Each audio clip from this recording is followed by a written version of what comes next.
Good afternoon, everybody. I'm Rusty Blackwood, and I'd like to welcome you to my patio for the continuing summer impromptu series, Get on the Patio with Rusty Blackwood. And today, um, I'm inviting you to go to the 1971 Kentucky Derby with me via the perils of autumn. It's a little something different today that I wanted to do. Um, I have been talking about publishing and all the different ins and outs surrounding what it's like to be an indie author. Um, and I have been doing some readings from my different titles. But today I wanted to do something a little different than I've been doing. Just maybe something for some fun. Excuse me. And so it's quite windy here. I'm wearing my derby hat, as you can see, and I hope it doesn't fly off my head, but hopefully, as of the moment, it seems to be lodged on there quite well. I don't have a hat pin in the back of it, so if it flies off, that's just part of the impromptu part of the series, I suppose. Um, and so my eyes are a little bit shaded here under this wide brim. Um, I'm telling you, this hat is perfect for any event that would be considered social, posh, English definitely, and tea party-ish, or definitely Kentucky Derby. And so, without further ado, because it is a fairly long chapter, I am going to read to you from my 5-star awarded 2019 International Book Awards finalist in romance, The Perils of Autumn. And I'm going to read, once I put my glasses on so I can see to read,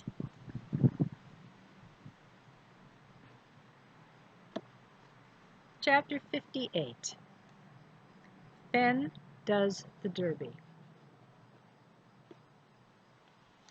May 1st. The day of the Kentucky Derby opened to sunshine, yet cool temps with storm clouds threatened in the west, the usual direction from which storms came. The weather may threaten, but Duff Taylor was not about to let a possible storm interfere with his determination to ride Finn's Fancy to victory. If he could win this first leg of the Triple Crown, and then the Preakness Stakes, he would stand a good chance of reigning first in the Belmont Stakes, bringing him another Triple Crown win. He had only claimed it once in his career thus far, and that was bringing Landon Lawn's Devil May Care to Triple Crown victory in 1969, the last time it had been claimed.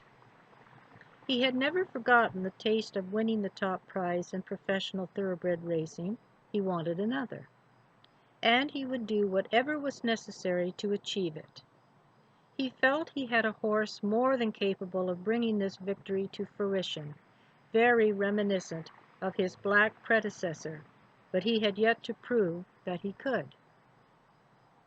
Duff was a well-seasoned jockey, having ridden some of the finest horses in England before coming under contract to Landon Lawn's stables.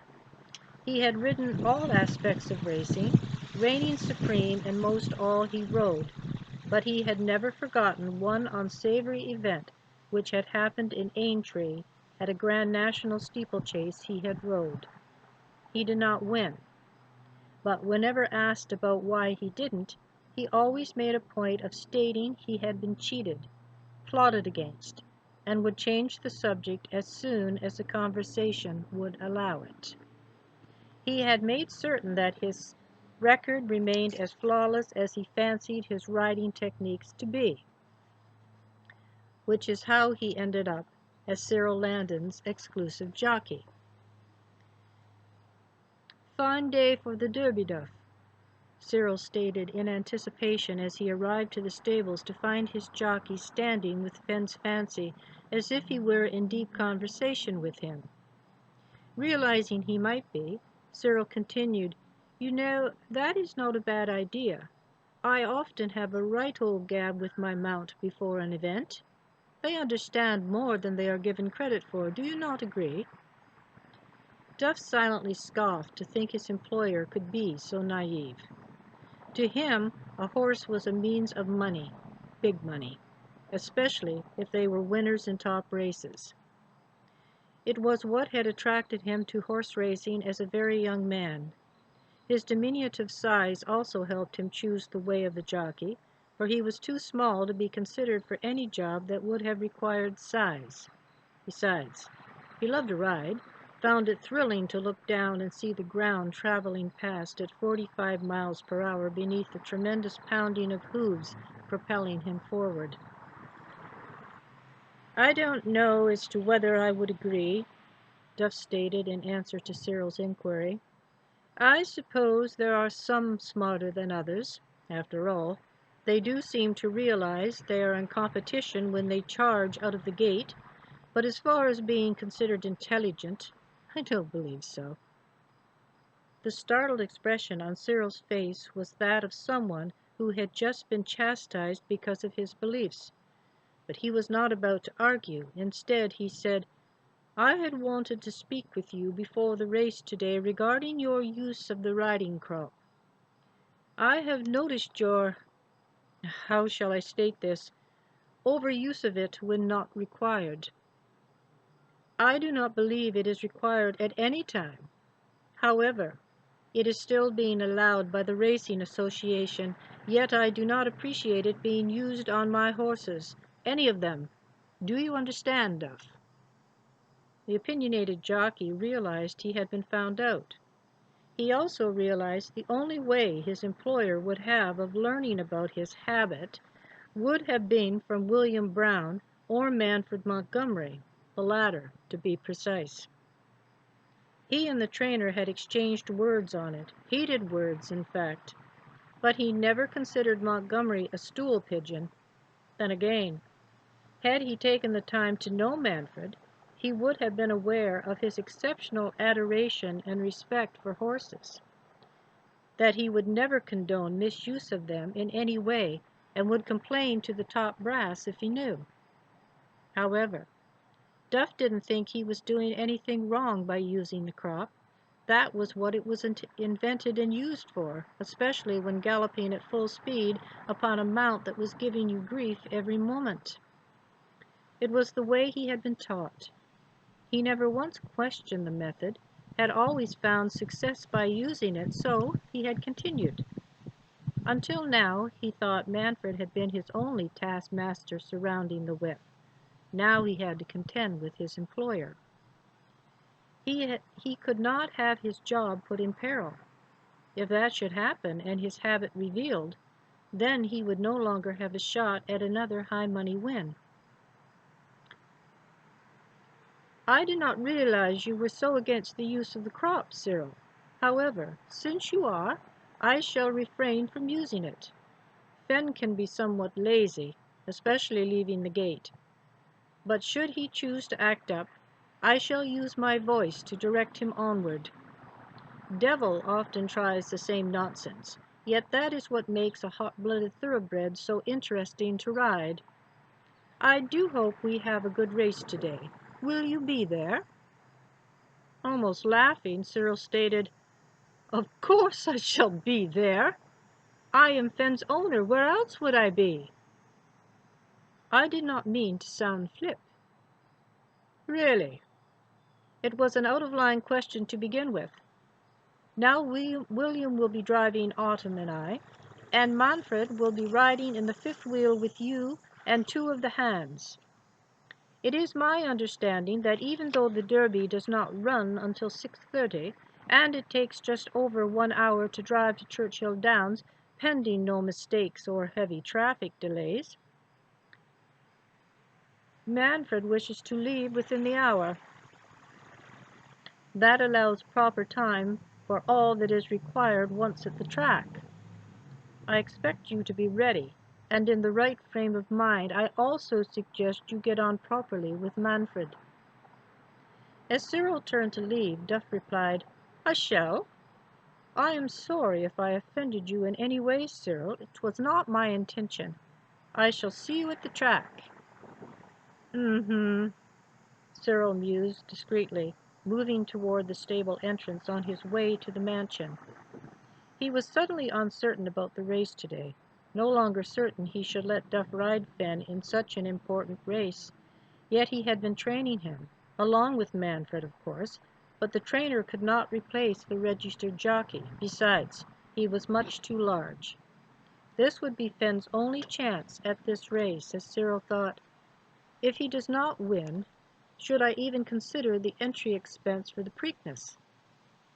Finn is fast, but he is not Devil. This unnerving thought stayed with him as he entered the side kitchen door and trod up the back stairway toward his suite to dress. He hadn't seen Autumn since breakfast, when they both sat with a reserved Agnes choking down their food. Passing Autumn's suite, he stopped, knocked on the door while inquiring her state of preparation. He was certain he heard her tell him to enter. "How are you getting on, my dear?" Catching her by surprise, she gasped, "Cyril!" and clutched a stray towel to her bare chest. "I didn't hear you at the door." The horsemaster's face had become scarlet with embarrassment for himself as well as his lady love. He instantly cast his enlarged eyes to the floor. "Oh, my dear, please forgive such a bold intrusion. Well, I was certain I heard you tell me to come in. I would have never ventured forth had I known you were indisposed. I honestly do not know what to say." Securing her robe, Autumn replied, "It's quite all right, my love. You've seen nothing that you haven't already," and she chuckled, doing her best to put him at ease. "I should be ready within a half hour. What about you?" "I was on my way to do just that when I decided to knock on your door. Good thing Agnes was not up here. Could you imagine?" "Uh-huh. We'd never hear the end of it. Now, run along, and I'll join you shortly." Time was fleeting, which it always seemed to do on the day of a race, making Autumn feel as if she were lagging in every sense of the word. She thought she had her outfit decided upon, but at the last minute changed her mind. Is that not a woman's prerogative? She thought as she filed through a few new choices. Time did not allow multiple choices. How she wished it did. After all, this was her first Kentucky Derby.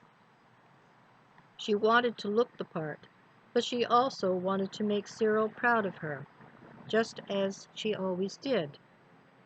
As the day was a bit cool, she decided on a strapless black and white linen paisley maxi dress with a matching bolero jacket in basic black.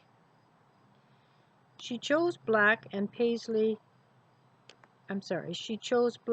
red paisley platforms with ankle ties, and her choice of hat was that of a bold Mad Hatter style in red, accentuated by a black ostrich feather across the front of the wide brim, nestled over her auburn hair that was secured in a huge bun at the base of her neck. She so hoped to do Landon Lawns proud. She was certain her ensemble would do just that, and after dashing a touch of apricot blush to her cheeks, a few wisps of auburn mascara to her thick lashes, and a bright crimson hue to her lips, she was ready.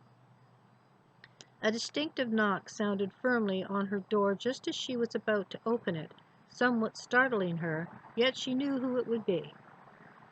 Upon opening it, she said, "Wanted to make sure this time, did you?" And she couldn't help but look her horseman up and down, smiling as she did.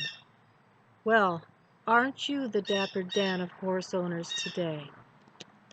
He stood before her in a single-breasted, black gabardine jacket over light gray trousers of the same fabric. He sported a red bow tie at the neck of a bold white shirt, and to top off the look, a black and white paisley scarf tucked nonchalantly in his lapel pocket.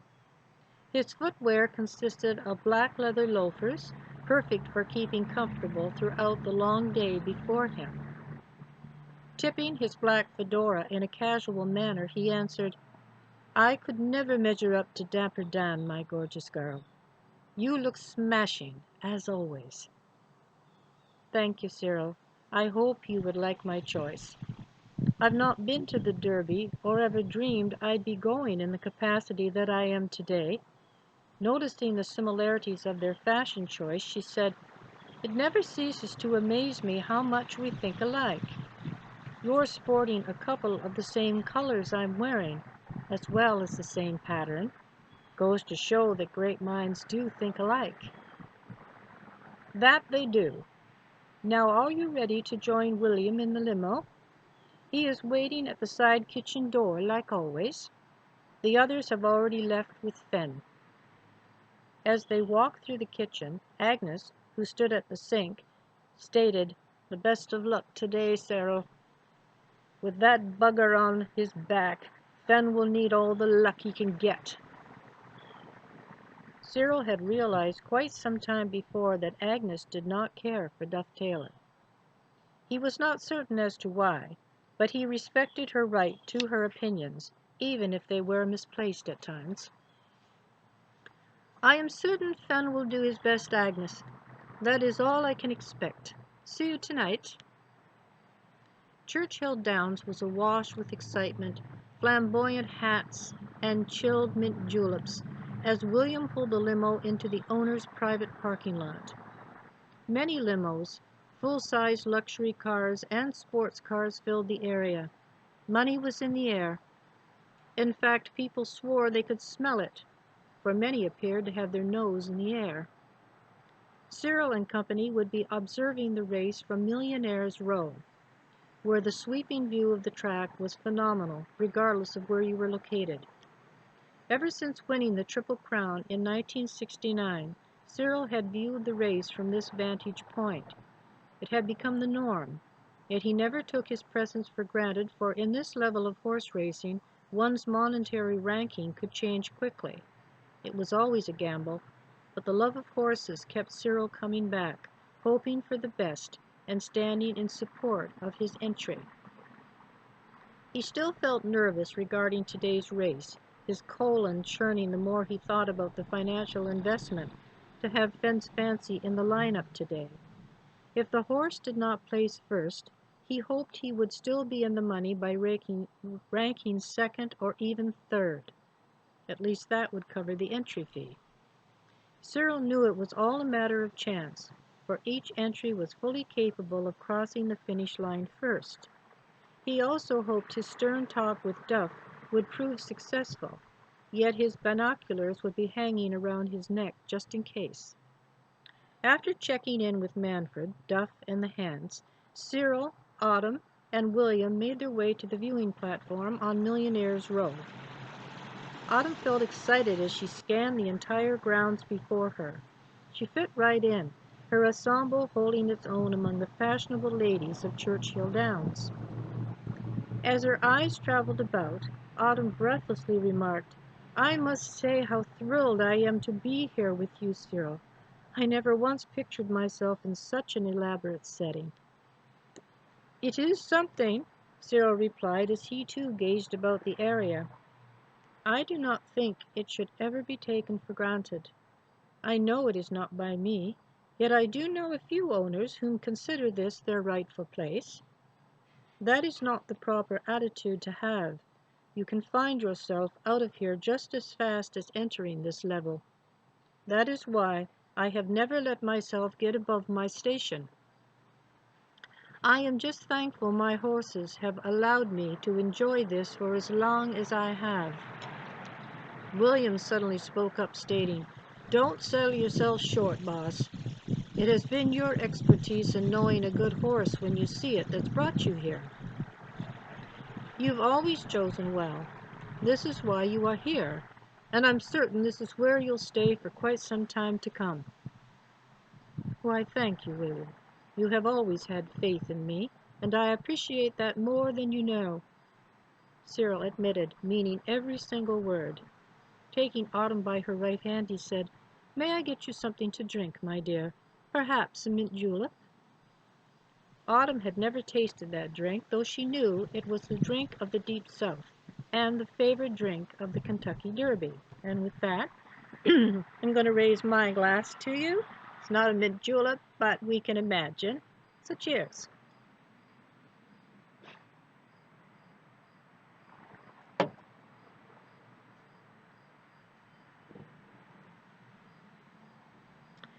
I would love to try one, Cyril.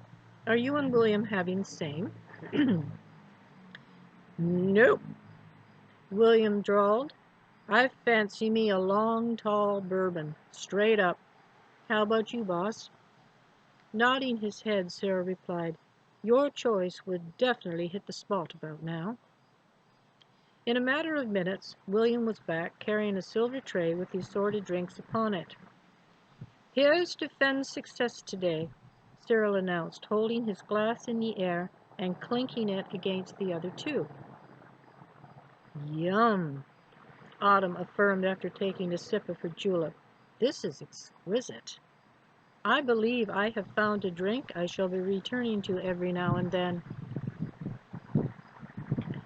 A smile lit Cyril's face as he commented, "You think so, do you?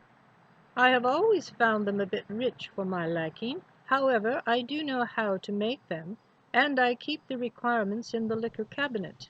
Just ask me, dear, and I shall make them for you. Better still, I shall teach you how they are made so you may enjoy them whenever you take a fancy." The day was progressing with different races being run. Each was worth watching, for they led everyone up to the main attraction, the Derby itself. Cyril and William were kept busy commenting on each race while sipping bourbon and comparing ideas surrounding the outcome of each race. Autumn was now on her third julep, this one tasting fully as good as the first. However, she didn't recall her equilibrium being this affected after the first one, but they obviously packed a punch. She was not used to alcohol to begin with, and not having that much substance in her stomach, she realized caution must be observed. "I mustn't embarrass Cyril, but they taste so good," she thought as the contents in the present glass continued to disappear. The afternoon had become a haze. It was now nearing 6:30. The parade of horses with their assigned jockeys had begun before the main grandstand. It would only be a matter of minutes before the 1971 Kentucky Derby would be underway. The crowd was cheering, showing their support for their favorite. Fenn's fancy carried the number 2, which meant he would be second in the gate as well as running second to the inside rail. It was a fine place to be, especially when running against 9 of the top thoroughbreds in the country. Each had a right to be in their designated slot after having won the required preliminaries to qualify. Fenn somehow realized this, for he trotted briskly, showing his pride with each step. Autumn had ceased her julep intake and was now leaning against a concerned Cyril who had his eyes glued to his entry. William too held his binoculars at the ready, waiting to catch Duff in any shenanigans that could prove misuse of his horse throughout the race. The knowledge he held of the reason he mistrusted the English jockey was now first and foremost in his mind. If he could only prove what he knew, he could nail Duff to the wall, yet he held on to the adage that time would tell. He wondered how Manfred was coping. The job of the head trainer in a race was always with his horse, but he didn't have the vantage point of his employer to see how the race would play out. Instead, he would watch it from track level before the grandstand. The horses were now in the gate, each standing in ready. The ringer sounded, and they were off. The concerned 3 in Millionaire's Row watched intently as the contenders flew past them on the track below, heading toward the first bend. The further they went, the sooner 2 sets of binoculars were put into place, viewing every movement coming out of horse number 2 and the jockey upon his back. The track was free of dust, having been watered down a few minutes before the race, yet not to the extent where the surface had become mud. The footing was excellent, and the view totally clear. Goggles were not required, but jockeys wore them, for it was part of the rules. Besides, if a stray bug should be in flight, the goggles would hinder any sudden contact with the jockey's eyes, thus saving problems, possibly blindness. For the speed the horses were running, it would feel as if their eye had been struck by a bullet. 3 horses had now pulled ahead of the rest, one of them being Fenn's Fancy. He was running a half length behind number 1, who was barreling down the inside rail. Each jockey was crouched low on their mount, their owners' colorful silks rippling in the wind as their mounts stretched their body as far as balance would allow. The length of the race was 10 furlongs, 1¼ mile, and each horse was fully competent in completing this length with strength to spare. At least they should. Cyril and William said not a word, though their body language spoke volumes. Autumn could see the horses running, but could not single them out. She only knew of Fenn's placement by what she heard emitting the odd time from Cyril answering William. Suddenly she heard him emit a derogatory word, one that was rather heated. William instantly copied. It was obvious they were not pleased with what they were witnessing. "I told him not to use that damn crop," Cyril exclaimed in anger. "Fenn is in second place, doing the best he can. That useless piece of tact will not make him run one stride faster than what he can do. All it does is hurt him, break his hide and scar him." "I saw it, boss. Manfred and I have been aware of this for a very long time. We should have brought it to your attention a long time ago, but he's not the only jock out there doing it." "That may be, William, but they are not doing it to my horse. I will not tolerate it. He will find that out when I talk to him following the race." The horses were now rounding the last bend, and passing the red and white striped 8-pole, marking a half-mile to go. Fenn had lost second position and was now fighting to hold third. He was doing his best, sweat flying off his flanks, but he kept on, his vision centered straight before him. Duff could hear his mount's breath coming in spurts, yet he kept on pushing, laying on the crop through quick smacks to his mount's right back flank. Fenn's nostrils flared, his mouth opened, trying to take in much-needed oxygen, but the rider would not relent with the whip. The huge stallion could not keep up the pace. He started to slow, slipping to 4th place, and then 5th. He was done. He abruptly stopped, groaning, sides heaving, gasping for breath. In a shot, a cane-assisted Cyril, supported by an unnerved William, were on their way down to the track, with Cyril hollering, "His wind has been broken! The blighter has ruined him!" They arrived at the track a few lengths from the finish line.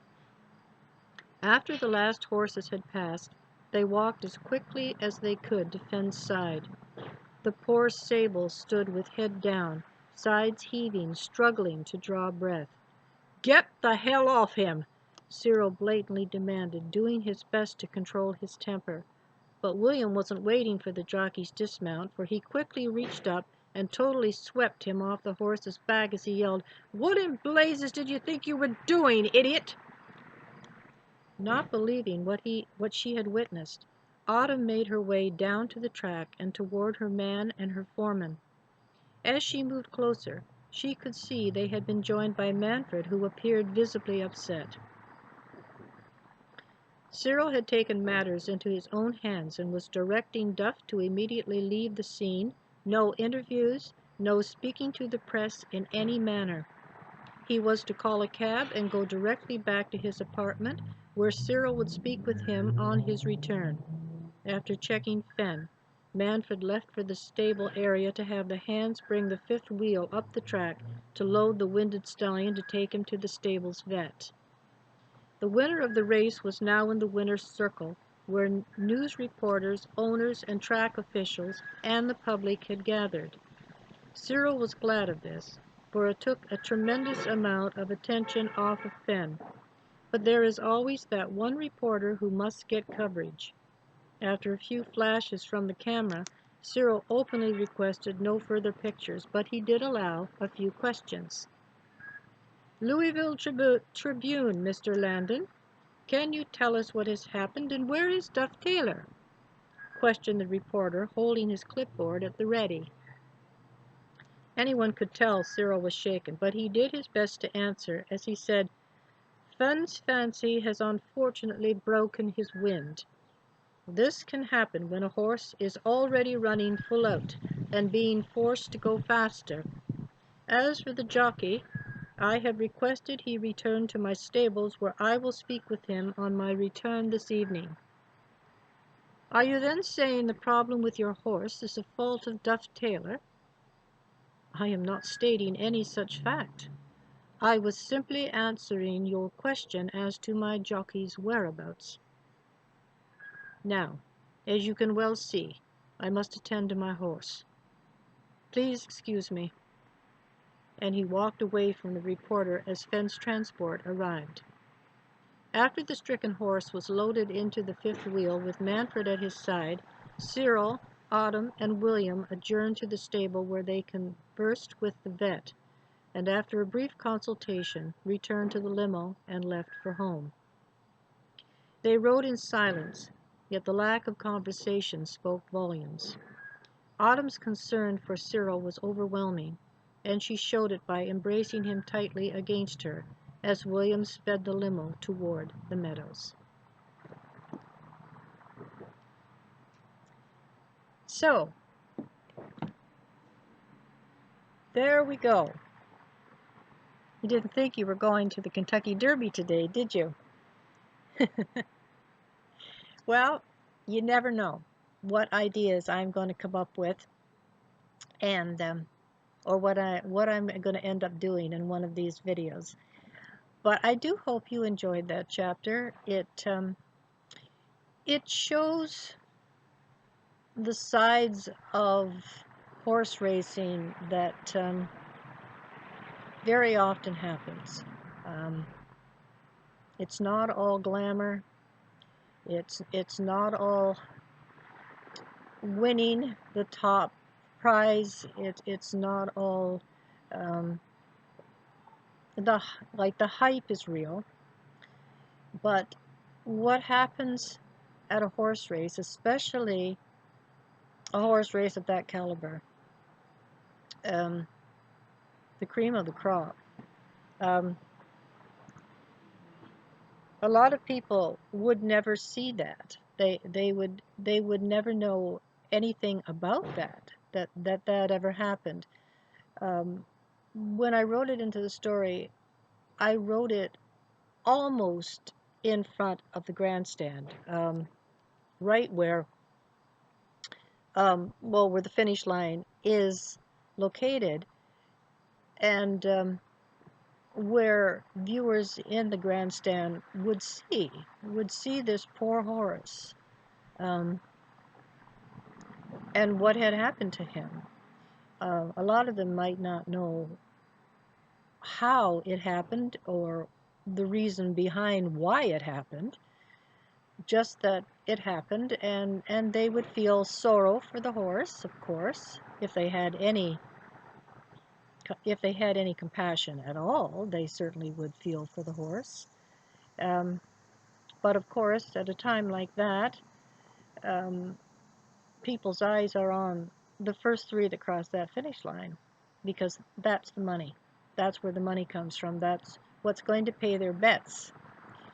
And so I remember my father talking one time about a horse's wind being broken, and how that can come to be. It can not only be from running at top speed until they can't go any faster, but with workhorses, draft horses, that's what my father would be referring to, because that when my father was a young man, horses were still being used in farm work to pull farm machinery and work the fields. And he spoke about a horse's wind being broken because the load was too heavy and the horse was being forced to pull well beyond his capability and his strength level to actually be able to do without harm. And through exertion to the point of total collapse, it ends up where the horse can no longer breathe properly. And that's what happens when a horse's wind is broken. It's not always a fatal infliction, but it can definitely change the course of a horse's life. With a workhorse, they probably could no longer work like they once did, and it's to be hoped that if they couldn't do that, then they would become a pleasure horse, or they would just be used maybe to pull a carriage or something that didn't have very much weight to it. Whereas with a racehorse, their chances of racing again would be very minimal. And there again, it would be hopes that that they would be used for a different purpose after that. They with top money winners like those that are in the caliber of the Triple Crown, they are oftentimes used then for stud service, where what it costs someone to have their mare bred by one of these stallions is a tremendous amount of money. And so if they can't bring the stables money by winning races, even though they only have one go at each of the Triple Crown races, because it is only open to 3-year-olds, and they have one go at it and that's it. But to even be at that level, to be in a race like that, those horses are very, very well sought after horses, and they come from the best bloodlines. And so therefore, once their racing days are done, very often, then they're put out to pasture and they're used for stud fees, and of course the mares for being sired and giving birth to hopefully upcoming champions. So there we go. It's a little insight into the world of the Kentucky Derby. Some of the things I learned about the Kentucky Derby through my research of it was amazing. I mean, I usually watch the Triple Crown series every year. And when I was going to do this book, I knew, well, I've got to find out a little bit more about the Triple Crown and what all it entails. And so I hope through the chapter I read, and I hope that I was successful in being able to write it believably, take you there as though you were there watching it, and I hope you were pulling for Finn, even though it didn't work out for Finn. Just for those of you who are wondering, Finn's fancy does live, and unfortunately, he never races again. But at least he is then used for sire service, and the rest of his life is lived out comfortably. So there's no worries that something something horrific happened to him. That would be my very first concern as to what happened to this poor horse. And of course, Mr. Duff Taylor, there's a lot happens to him. And as you continue to read the book, you will find out just what happens to Mr. Duff Taylor. So with that, I'm going to close this video and hope you enjoy it. I hope you've enjoyed the entire series so far. I have one more to go, possibly 3 more. We shall see when I finish the next one whether I will do 2 after that to make it an even dozen, or whether I will decide I'm going to close it with 10. But for now, I'm just going to leave that open and see after the next one that I do whether or not that's going to be the very last one or whether I'm going to continue to the full dozen. So again, I thank each of you. I hope you enjoy the rest of your afternoon. It's a very nice afternoon here in Niagara. It was quite overcast at times earlier, but now that seems to have cleared away, and the sky is quite clear, although it's very cool today, and it's very, very breezy. I even had my raspberry bushes here trying to hug me at a couple of times while I was reading, but they have since settled back and are behaving themselves. So, with that, I shall close for now, and thank you very much for joining me today at the Derby. And please share the video on, please like it, and subscribe to my YouTube channel and see if my subscribers can grow in number. So God's blessings to each of you. Be well, and I shall see you soon. So long for now.